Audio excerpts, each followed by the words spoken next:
Welcome to Blazing Balls, October 3rd, 2023, where we blaze through today's other sports ball topics. This is the Blazing Baseball After Show / After Hours. So, yesterday, the Seahawks destroyed the Giants 24-3. Oh, it's tough, man.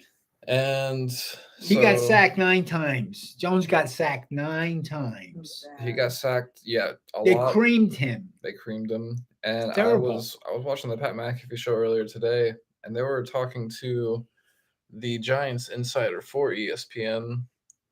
And I believe I have his name right here, actually. But yeah. Anyway, he was saying that he's been covering the Giants for over a decade, and for the past 11 years, they've been trying to rebuild the offensive line. That is correct. And it's just sickening. That is correct. This is a joke. They were just laughing about it, and that's all you can do because it's a joke. Oh. Well, they had 3 turnovers also, so it was even worse. They were fumbling the ball. Yeah. And then the other topic is that they need Saquon back. Yeah, we definitely need him back. And then Darren Waller. But maybe he comes back next week. Yes, possible. Yes. Was supposed to be this huge tight end for catching, and he's not producing anything. So there just needs to be a whole. They need to step it up a lot. And yep. Well, they got to win the next game. Yep. But they're not going to win the division. I can tell you that already. But maybe there's a chance for the wild card. That's what I'm hoping. The Giants are going to Miami next week. Oh, that's tough. To play the Dolphins. Yeah. That's a tough game. That's a tough game. Oh, boy. They're going to have to beat. They got to beat the Dolphins in Miami. They got to play better football. They got to play better. I don't know. Maybe they just have to run the ball every play. I mean, if the guy drops back to pass and he gets sacked 9 times, well, you should run the ball then. Yeah. Holy Christmas. But they need Barkley because Barkley was out. They couldn't do that. Mm-hmm. But if Barkley comes back and they can run the ball and just control the football and play good defense, the defense wasn't that bad. Mm-hmm. The defense played pretty well. So maybe if they can run the ball control, and just play good defense, they win the game, when it's 17-14, something like that. Yeah. Okay, that's what I'm predicting. Yeah, and also your sources were correct that Barkley was going to be out for 3 weeks. Yep. And the head coach for the Giants was just, trying to make the team guess on that, basically. That's right. He's trying to get an advantage. Yeah. But he didn't. Mm-hmm. Yeah, maybe it's not like a good advantage because then there's training to face Barkley, and then anyways they're like, oh, there's no Barkley. That's basically it. That's because Barkley is the main key to the offense. Yes.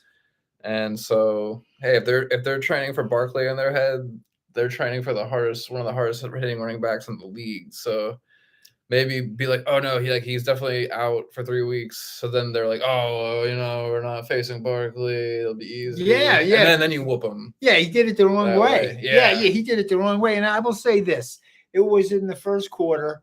The Giants could have kicked a field goal that was 4th and almost 2 yards, and I was surprised he went for it. They could have kicked the field goal and got on the board first. It would have been 3-0. They didn't do it. The Giants never got in the game. It's terrible coaching. I would have took the 3 points in the first quarter like that. That's a no-brainer. And at home, because they could have maybe something better could have happened for them then. Mm-hmm. But they ended up only scoring 3 points the whole game. Then they would have had 3 points already in the first quarter on the first drive. So I thought that was a mistake. Mm-hmm. Helps build momentum too. It helps build momentum. Definitely taking the lead at home, first quarter, 3-0 on your first drive. Good. Mm-hmm. Take it. You gotta. Yeah. That's what every other coach in the NFL would have done. I think so at that point. And has done this whole season so far. It's what you're supposed to do. Yeah, as a head coach, you're not supposed to do that because it's stupid football. Well, they got creamed. They got creamed. It was bad. It was bad all around for the coaching and the offensive line and the fumbling. You can't fumble the ball in the NFL. You're going to lose. Mm-hmm. So did you see the clip? There's like a 3-second clip that I didn't see it live during the game, but he's the head coach is talking to Danny Dimes on the sideline, and he's just like showing us something on his like iPad device, and he's just like just tosses it at one point because then it seems like Danny Dimes is kind of like not paying attention to him, and then just like walks off like pissed. Oh boy. And I feel like it's just look bad for the Giants. Yep. And then I was reading comments on that clip, and the people were just ripping him because they were like, how would you be taking this if you got like sacked like 11 times? And like, what can he even do if the O-line can't do anything too anyway? Right. So why make a stink to your quarterback? Doesn't make any sense. And then you also just like possibly damaged your iPad. I think there's a lot of frustration. You're not Tom Brady. Yeah. I think there's a lot of frustration on the Giants, the coaching staff, the players, the offensive line. They were showing the faces of the players at the end of the game. It was terrible. They were just like looked like they were mortified because it was embarrassing. Mm-hmm. And it's not the first time they got beat 40-0 by the Cowboys at home. So what the fans are watching that, and there's 77,000 people there watching them get creamed. It's bad. They got to snap out of it. They need Barkley. They got to run the ball, play defense, and try to win the game on a low-scoring game. Mm-hmm. And you can win the Super Bowl that way. You can just do it if you can really be successful at that. Ball control.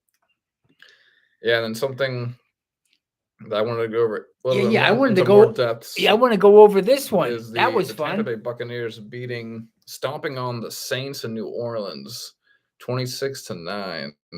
Baker Mayfield was 25 for 32, 246 yards, 3 tuds, and 1 interception. Yeah. And Derek Carr. Rashad White had 15 carries, 56 yards. Yeah, Derek Carr for the Saints was 23 and 37 with 127 yards. Okay, so Baker did better than him. Yeah, and Godwin, receiver for the Bucs, Chris Godwin, had 8 receptions, 114 yards. Nice. The problem was that Mike Evans did leave with an injury, hamstring injury. Good news is we have a bye week. Okay, good. So hopefully maybe that's it. We don't even miss Mike Evans. It's possible because Mike Evans is our biggest threat with the receiving, but we have weapons all around. We got Chris Godwin, we got Mike Evans, we got Devin Tompkins getting a tud. I'm pretty sure he's a rookie. Good. Yeah. So. Hey, they're 3-1. They're 3-1. Hey, pull up the standings. Let's see what the standings are. Cade Auden got a tud. Trey Palmer got a tuddy too. So Baker is getting the ball distributed to high quality weapons, and our defense is looking good. Yeah, they need good defense, definitely. Yeah. And they had it. They only gave up 9 points. They gave up 3 field goals. So they didn't give up a touchdown. Mm-hmm. Excellent defense. Yep.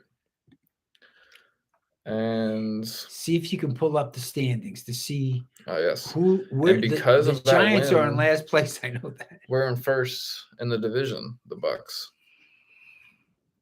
So in the AFC East, the Bills and the Dolphins are tied for first. They're both 3-1.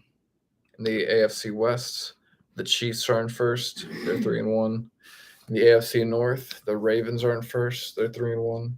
In the AFC South, the Colts, the Texans, the Jags, and the Titans are all 2-2. Wow, that's parity right there. Everybody's 2-2. That's something. So, and in the NFC East, we have the Eagles, the Birds. The Eagles, they're good. One of the 2 undefeated teams. Yeah, they're in first. Yeah, and the 49ers. In the NFC West, the 49ers are undefeated. In the NFC North, the Lions are in first. They're 3-1. And then in the NFC South, the Bucs are in first. They're 3-1. And the Falcons are 2-2. Mm-hmm. Okay. And go back to the Giants game. The Seahawks are a good team. Yeah. So they're going to be hard to beat. Yep, they came to play. They played a good game. They had a good game plan, and they executed. And they took advantage of the turnovers that the Giants made. Yep. and they sacked the quarterback 9 times. I mean, that's they're 3-1, right behind the 49ers. That's they got. Yeah. Okay. Well, it's good defense. Good defense wins games. Yep. And then so looking up to onto the next week to start Thursday night football for that week for week 5 is the Bears at Commanders. And then Sunday morning we have the Jags at Bills in London. And then back at the States for the rest of the games, we have the Saints at Pats, the Titans at Colts, the Ravens at Steelers, the Panthers at Lions, the Texans at Falcons, the Giants at Dolphins, the Bengals at Cards, the Eagles at Rams, the Jets at Broncos, the Chiefs at Vikings, the Cow Patties at 49ers for the night game. And then the Monday night game is Packers at Raiders. Yep. Raiders in Las Vegas, Nevada. Okay. Some good football coming up, but the baseball is very important right now because it's the playoffs. Oh, yeah. And then Austin FC will play here in Austin tomorrow against DC United. All right. Go green. Go green. It's awesome. And so we have some new college football standings. Yeah. What do we got here? At number 1, we have Georgia, 2 is Michigan, 3 is Texas, 4 is Ohio State, 5 is Florida State, 6 is Penn State, 7 is Washington, 8 is Oregon, 9 is USC, 10 is Notre Dame, 11 is Alabama, 12 is Oklahoma, 13 is Washington State, 14 is UNC, 15 is Oregon State, 16 is Mississippi, 17 is Miami, Florida, 18 is Utah, 19 is Duke, 20 is Kentucky, 21 is Missouri, 22 is Tennessee, 23 is LSU, 24 is Fresno State, and 25 is Louisville. Louisville's in there. Okay, you got both Kentucky and Louisville in there, top 25.